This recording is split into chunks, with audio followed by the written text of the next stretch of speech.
We definitely went to the moon. Absolutely. 100%. Absolutely. Bet your life on it. Bet my life on it. 2 + 2 = 4. So that's why moons are red.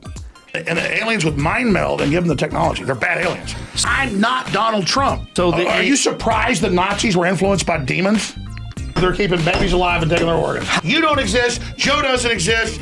And nobody exists. Woohoo! Wow, the last time Bitcoin got squeezed in between this 50-day simple moving average and the 21-day simple moving average here on the daily chart, things got absolutely crazy. We'll show you exactly what happened last time and what the target for that is. Guys, we've been bouncing around in between these trend lines and specifically in between these moving average, and a big break is most likely coming. Not to mention, we've been in between this very small trading range for 4 consecutive days, barely moving. You can see 4 candles that absolutely barely did any price action. As well, we talked about yesterday's downside targets, but there is a small chance as well that we could break to the upside if this very key level is broken.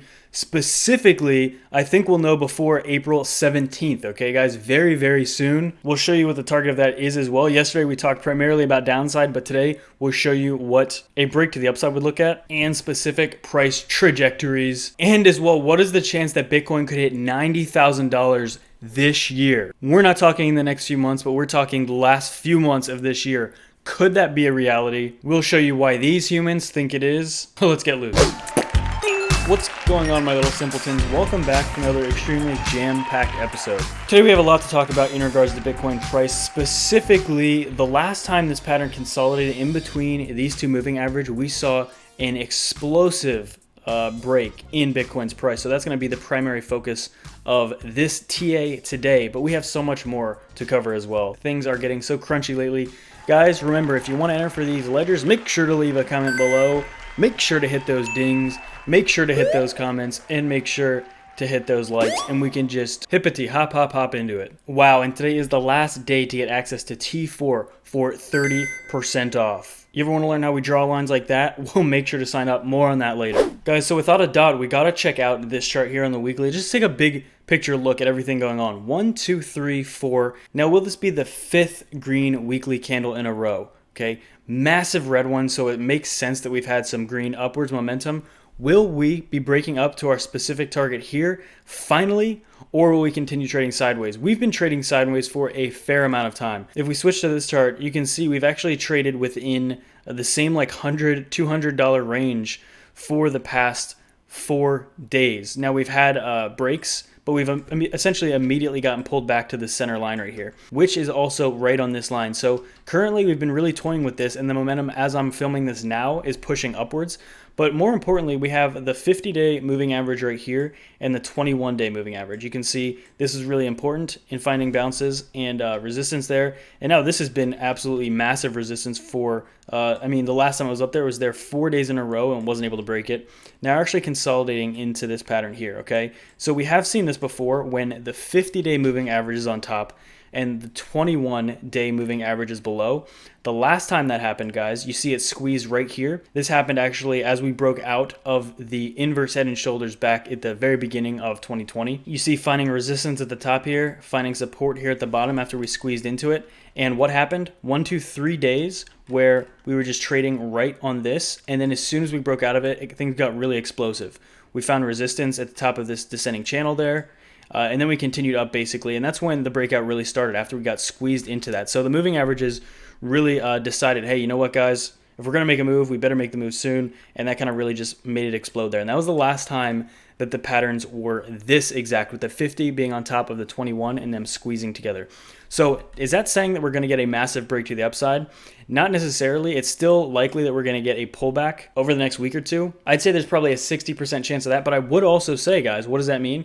There's probably also a 40% chance. There's a little less chance, but it is likely that we could see a price explosion, and we'll talk about specifically to the upside. We'll talk about specifically what target that would be. If we switch to this chart first, the $7,100 range is the most key level that we haven't been breaking, and as this time's been going on, we're going to have less and less price action needed above these levels to get a breakout. So basically within here, I think if we actually break above 7,100 in the next 24 hours, things would be absolutely wild, and we could get a break to the upside. We could get a pretty big explosive break to the upside. Specifically, I think the target of that would be the $7,700 and $7,800 level. Okay, so if we over the next day or two consolidated continuously in here, we could see a break all the way up to 77 or 78. That's to the upside. Now remember, we talked about a lot of downside targets in yesterday's video, but in today's video, we're going to focus primarily on what a break to the upside might look like. As well, something I want to point your attention to is we do have a CME gap as of about a few days ago, right here, right around the 72.50, 73.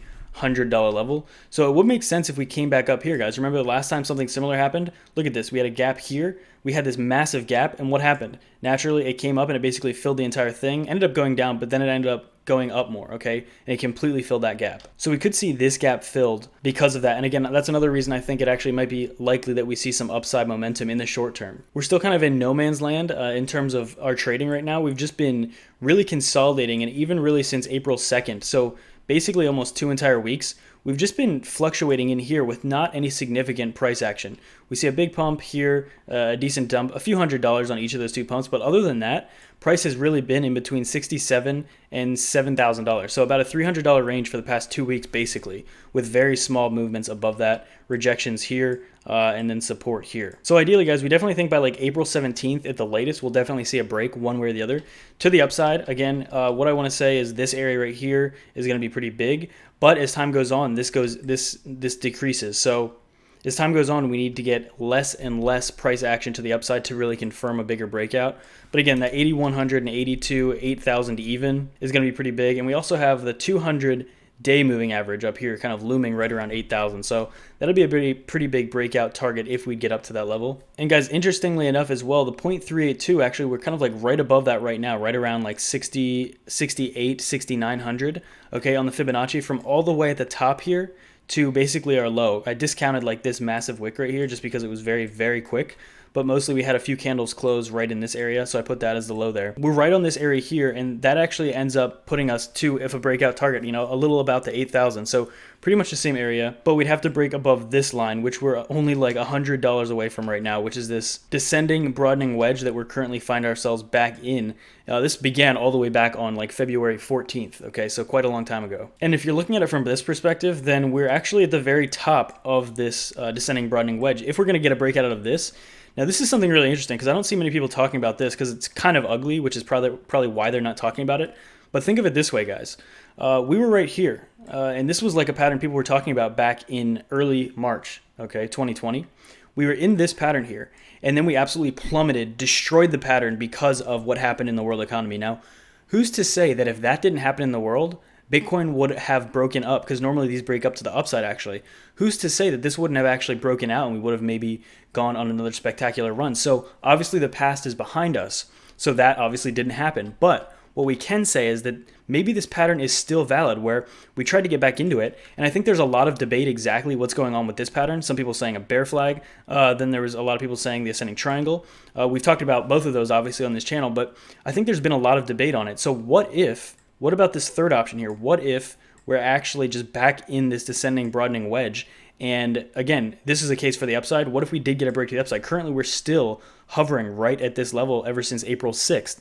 So again, over a week that we've just been kind of on the tippy top of this pattern. So again, what are the chances that maybe because of what happened in the world, it took us out of this pattern and it put us in a weird pattern, a weird place. But then starting right here again, we found support, and again, after we broke into it here, and now we've just been trading in. Again, what are the chances that's the case, and what are the chances that we get a breakout out of this? Again, we're talking about the bullish scenario in this video. If you want the bearish scenario, check out yesterday's video, because really nothing has changed at all. Those levels are still perfectly acceptable and perfectly relevant there. But now I want to switch to is an article about Bitcoin's price here on u.today. Bitcoin price to hit 90,000 in 2020.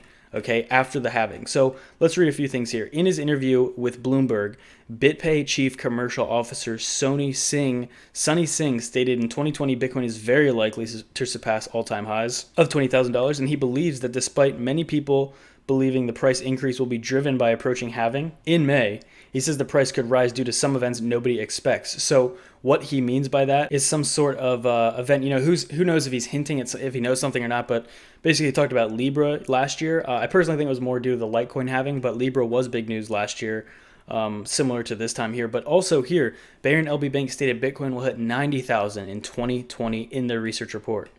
And that has to do with the stock to flow ratio, guys. Very interesting. If you haven't looked at the stock to flow ratio, I definitely encourage it. We've shown it on this channel a few times in the past week. And again, billionaire Tim Draper actually voiced his opinion about a surge of 250,000 US dollars by 2022. Okay, so within the next 2 years, he's saying 250, and he's saying that that's a conservative prediction.